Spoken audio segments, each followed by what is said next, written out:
ദുബൈയിൽ ഒരു റൂമിൽ താമസിക്കുന്ന രണ്ടുപേരും വിവാഹിതരാണ്. രണ്ടുപേർക്കും ഭാര്യമാരുണ്ട്, രണ്ടുപേർക്കും ഈ 2 പിള്ളേരുണ്ട്. ഒരു സ്നേഹിതൻ നാട്ടിൽ വന്ന മനോഹരമായ 4000 സ്ക്വയർ ഫീറ്റുള്ള വീട് പണിതും അതിൽ കെട്ടി വോൾസ് വാഗന്റെ കാറും മേടിച്ച് മുറ്റത്തിട്ടും വെച്ച് അതിൻ്റെ എല്ലാം കൂടെ പടമെടുത്തോണ്ട് വീട് പ്രതിഷ്ഠയും കഴിഞ്ഞ് തിരിച്ച് ദുബൈയിൽ ചെന്ന് കൂടെ താമസിക്കുന്ന സ്നേഹിതനെ കാണിച്ചു. അവൻ ആൽബം എല്ലാം മറച്ചപ്പോഴാണ് ഈ കൂട്ടുകാരൻ്റെ ഭാര്യയുടെ പടം ആദ്യമായിട്ട് കാണുന്നത്. കണ്ടപ്പോൾ ഒരു സിനിമാ നടിയെക്കാട്ടി ബ്യൂട്ടിയിലാണ് പുള്ളിക്കാരത്ത് നിൽക്കുന്നത്. അപ്പോൾ ഇദ്ദേഹം പറഞ്ഞു, നിന്റെ ഭാര്യ വളരെ സുന്ദരിയാണല്ലോ. ഉടനെ പറഞ്ഞു, അവളാണ് ഈ വീടെല്ലാം പണിയിപ്പിച്ചത്, അവളാണ് ഈ കാറ് മേടിച്ചത്, അവളാണ് ഈ പിള്ളേരെല്ലാം പഠിപ്പിച്ചത്. ഓരോ വാക്കും പറയും ഇവൻ്റെ അകത്ത് ഇങ്ങനെ അവളെക്കുറിച്ചുള്ള മതിപ്പ് വർദ്ധിച്ചു വരിക. അപ്പോൾ അദ്ദേഹം പറഞ്ഞു, എൻ്റെ ഭാര്യ ഇന്ന് വരെ ഒരു വീട് വെച്ചിട്ടില്ല, എൻ്റെ ഭാര്യ ഇന്ന് വരെ കാറ് മേടിച്ചിട്ടില്ല, എൻ്റെ ഭാര്യ ഇതുപോലെ ഒരുങ്ങി ഞാൻ ഇതുവരെ കണ്ടിട്ടില്ല, ഒരു ഫോട്ടോയ്ക്ക് ഇതുവരെ പോസ്റ്റ് ചെയ്തിട്ടില്ല എന്നൊക്കെ പറഞ്ഞപ്പോൾ മറ്റവൻ പറഞ്ഞു, നിന്റെ ഭാര്യയുടെ പടം ഒന്ന് കാണിച്ച്.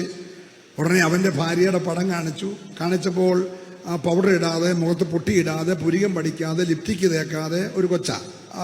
അപ്പോൾ അദ്ദേഹം പറഞ്ഞത് നാച്ചുറലായ സൗന്ദര്യമാണ്. ഈ കാണുന്ന എൻ്റെ ഭാര്യയുടെ മുഴുവൻ ആർട്ടിഫിഷ്യലാണ്, നിന്റെ ഭാര്യയുടെ സൗന്ദര്യം നാച്ചുറലാണ്. എൻ്റെ ഭാര്യയുടെ ഈ കാണുന്ന മുഴുവൻ അവൾ ആഴ്ചയിൽ 7000 രൂപ ബ്യൂട്ടി പാർലറിൽ കൊടുക്കുന്നത്. അപ്പൊ ഇവന്റെ ഭാര്യ സുന്ദരിയാന്ന് അവൻ ആദ്യം പറഞ്ഞ് ഇവൻ കേൾക്കുക.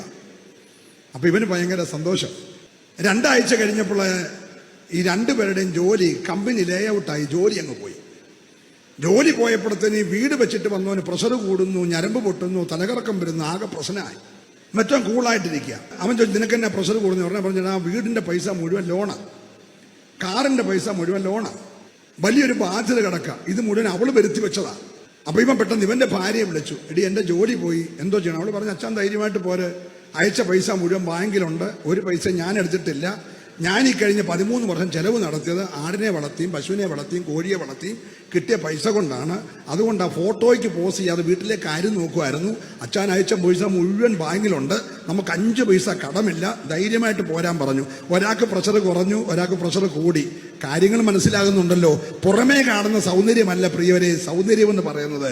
കുടുംബത്തിന്റെ സാഹചര്യങ്ങൾ മനസ്സിലാക്കി നാളെ വരാൻ പോകുന്ന വെള്ളപ്പൊക്കത്തിൽ എൻ്റെ വീട് ഒലിച്ചു പോയാൽ എൻ്റെ വീട് തകരാതെ നിൽക്കാനുള്ള സാഹചര്യം എങ്ങനെയാണെന്ന് ഗ്രഹിച്ചിട്ട് നന്നായി നടത്തുന്ന ഭാര്യയുടെ പേരാണ് വിവേകമുള്ള ഭാര്യ. മനസ്സിലാകുന്നുണ്ടല്ലോ?